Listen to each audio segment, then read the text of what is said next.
Hello everyone, my name is Narrow Raven and welcome to the Xander Zone, and in this episode we are finally ending the FNAF timeline by covering Ultimate Custom Night, FNAF AR, FNAF VR, and FNAF Security Breach, as well as a little theory about FNAF Ruin that is coming out this July. I'm super excited to show you guys the final part, so to not keep you guys waiting any longer, if you haven't seen the previous two parts, I recommend you go watch them first. I'll have their links in the description down below, and let's get right into the video. So just to refresh everyone's minds, this has been about a week since the last upload. We ended part 2 with the fire that happened at the end of Pizzeria Simulator and left it there. So let's pick it up from there. After the fire, everyone was free. Every soul was released, meaning everyone went to heaven except for one. William Afton lived through, not in the way that he wanted. If you remember in the last episode, there were 5 missing children, right? Well, the one William went too far with wasn't done with him, as he wasn't at this fire, though his soul was. Cassidy binded his soul to William, making a purgatory-like state to torture him in. In this state, William was kept alive, but his mind could only have him see what Cassidy wanted him to see. The purgatory Cassidy created, this was where all the generations of animatronics, all the way from the beginning at Henry's first restaurant to now, were used to torture William.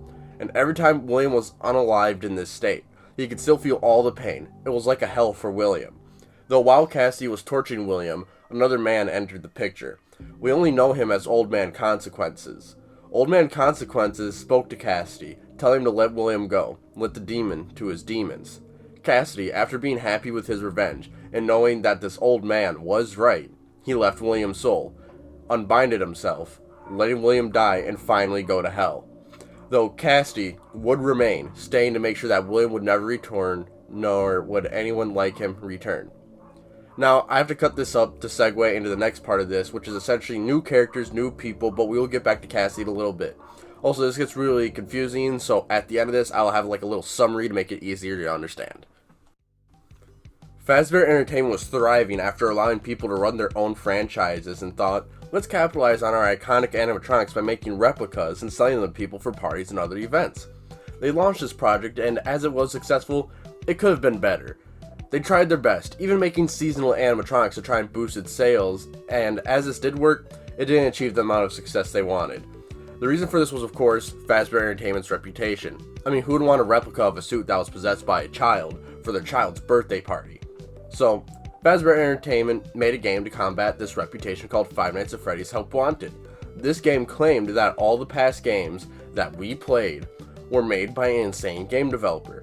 This game developer we don't actually know the name of, but I'll give a quick detour into what this means. So, my theory for this is that FNAF 1, 2, 3, 4, and Sister Location did happen, just not how we see them in the games. This game developer was hired by Fazbear Entertainment to make these games to kind of poke fun at the incidents, and it just did more damage than good.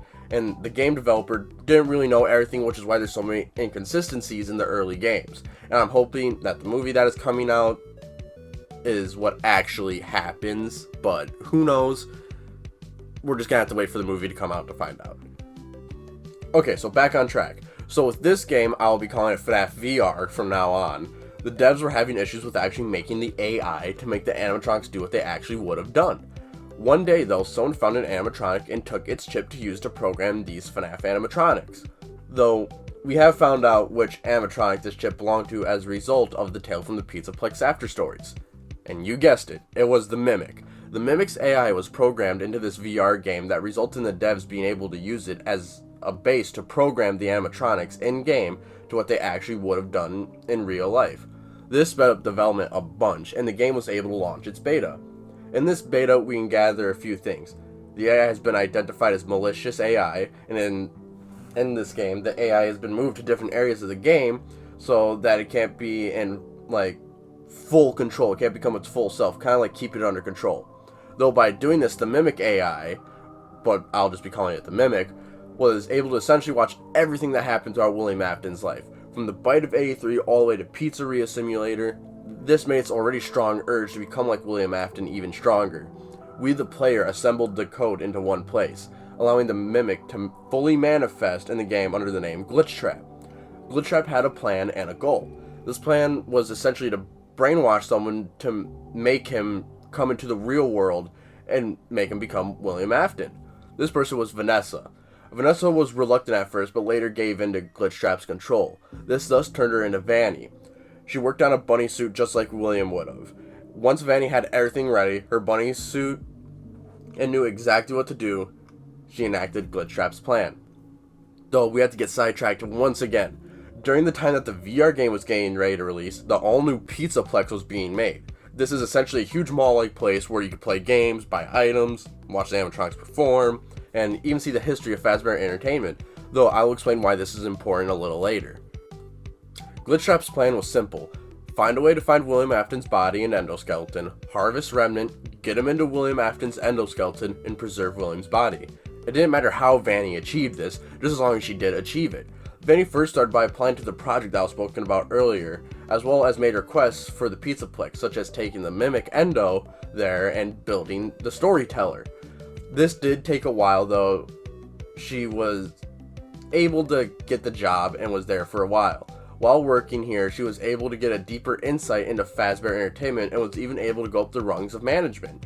Though she was researching weird things, which then made Fazbear Entertainment make her go to therapy. Vanny had a lot of knowledge, but she had no idea how to transfer AI. Though while at therapy, she met a kid named Gregory.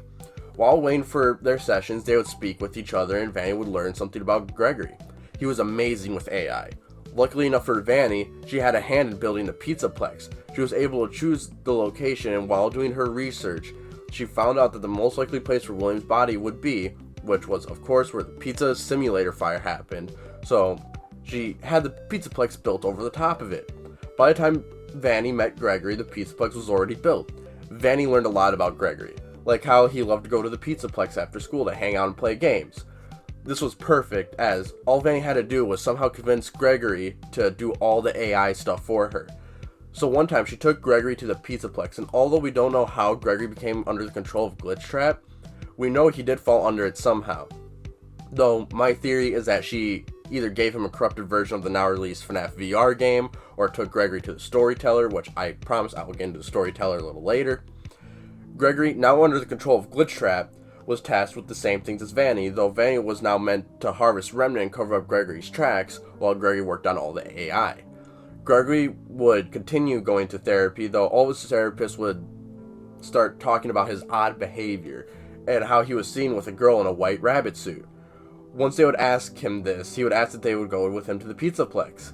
He had a special pass that would allow him to go in whenever he wanted to play games he wanted, though he had to put the names of the people who used it. He would first actually play games with them, though eventually they were all unalive to cover his tracks, though one was found, and this is when Gregory stopped going to therapy. Gregory, however, was eventually successful in transferring the Mimic's AI. He was able to go into the Storyteller and now had no use for Gregory, as the Storyteller had control over everything in the building, lights, AI, robots, everything. So as to be nice, the Mimic let Gregory go. The Mimic, now being in the Storyteller, controlled all the animatronics and ordered them to dig under the Pizzaplex to get to William Afton's body. Which, they did just that.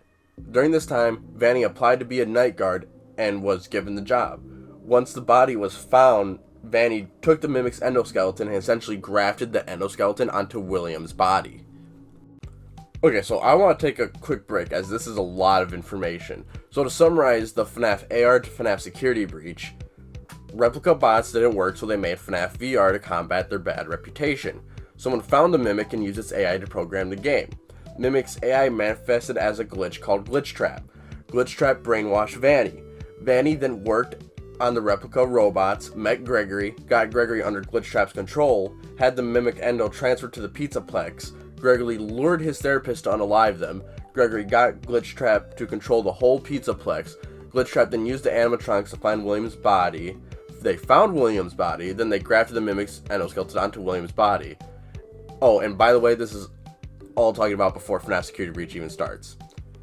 I'm starting to understand Matt Pat's insanity now doing this whole entire project. Okay, so now we get into the FNAF Security Breach game lore in the context of what happens during the game.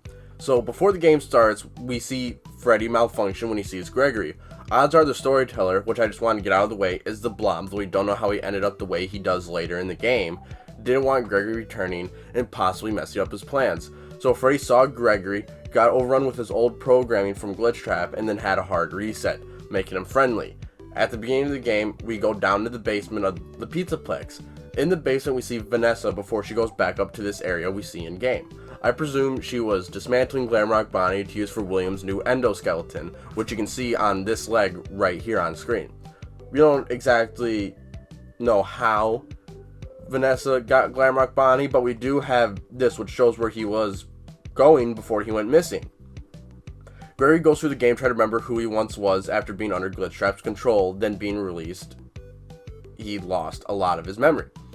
As we go through the game, we start to find the mysteries of the Pizzaplex, missing staff, kids, and more. We start to learn that the other animatronics are hunting Gregory, and Gregory as a result shatters them all, taking Monty's claws, Chica's voice box, and Roxy's eyes as upgrades for Freddy. Once you get all the upgrades for Freddy, and read about a sinkhole under the Pizzaplex, you can go into this weird area inside of Roxy's raceway. There's an elevator at the end that can only go down once, and Gregory decides to take it. Once down there, he turns on some generators and discovers the old pizzeria simulator location that we mentioned before. Once he discovers this, he goes into Freddy's stomach and enters. He sees a hole and they go down, seeing the blob just standing there doing nothing. While looking around, Freddy falls into this underground section that we've never seen before. I think it's where Henry was when he burned the place down. Inside, we see Burn Trap, ready to attack. While avoiding Monty, Roxy, Chica, and the blob, Gregory and Freddy burn the place down again, running to escape, but they unfortunately don't make it out. The blob, infuriated by his creation of Burn Trap failing, screams at it before grabbing it and pulling it to safety. Okay, so this concludes the Copycat era for now, as this is where the current FNAF games and media end as I'm recording this on May 23rd, 2023. Though, I do want to say one thing about the FNAF Ruin DLC that I haven't really seen many people talking about yet. In FNAF Security Breach, you see these arcade games to get an alternate ending called Princess Quest. In these, you get keys, a Vanny mask, and a Glitchtrap plushie. I thought it was weird how in the trailer, what do we grab? A Vanny mask, and who we play as? A blonde girl.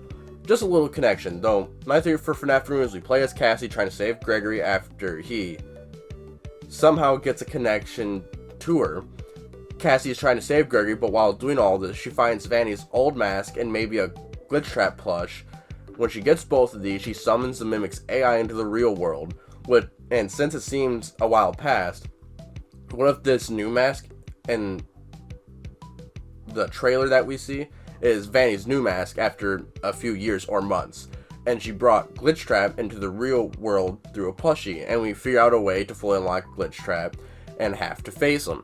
Also, I want to say a lot of people have been saying there's no way that they deteriorated this fast, but look at how they deteriorate through the game. It seems throughout one night they seem to deteriorate really fast, so I want to say it's been a few months.